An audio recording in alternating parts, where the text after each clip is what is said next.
nanos estan molt combollats en el tema de l'hort escolar. De fet, estan pendent de que es toqui eixe dia i quan me veuen per el pati enseguida «Avui mos toca hort!» Vull dir, estan molt il·lusionats. Dona igual el que fem, arrencar brosses, llevar pedretes, canviar-les de puesto, arreglar les ratxoles que vegem així, és igual, els encanta. És una activitat vivencial i nosaltres pensem que l'educació és vivència. Si no és vivència, no educa. Per molt que fem en classe i expliquem coses, ells així les veuen. I una cosa de les que més me sorprèn són les descobertes que fan. Mestre, així n'hi ha una lagartija, que diuen ells. Mestre, que així n'hi ha un cuc, que n'hi ha no sé què, que hem vist un caragol. Totes aquestes coses en el llibre de text no les veuen. Per tant, la interacció és molt bona, els xiquets estan molt combollats i els encanta vindre a l'hort.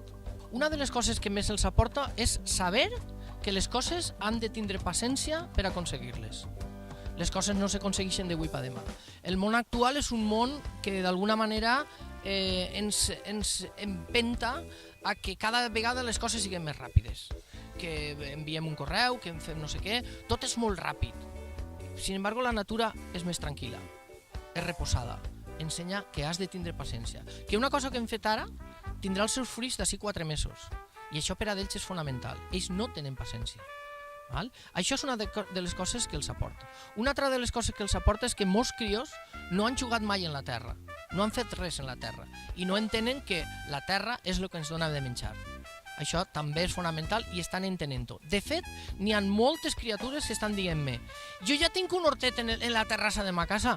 A ma iaio ja li ha dit jo que me deixi un trosset per a que jo faci el meu hortet. Ja m'he plantat no sé què. Vull dir, totes aquestes coses no s'aconsegueixen des del llibre de text.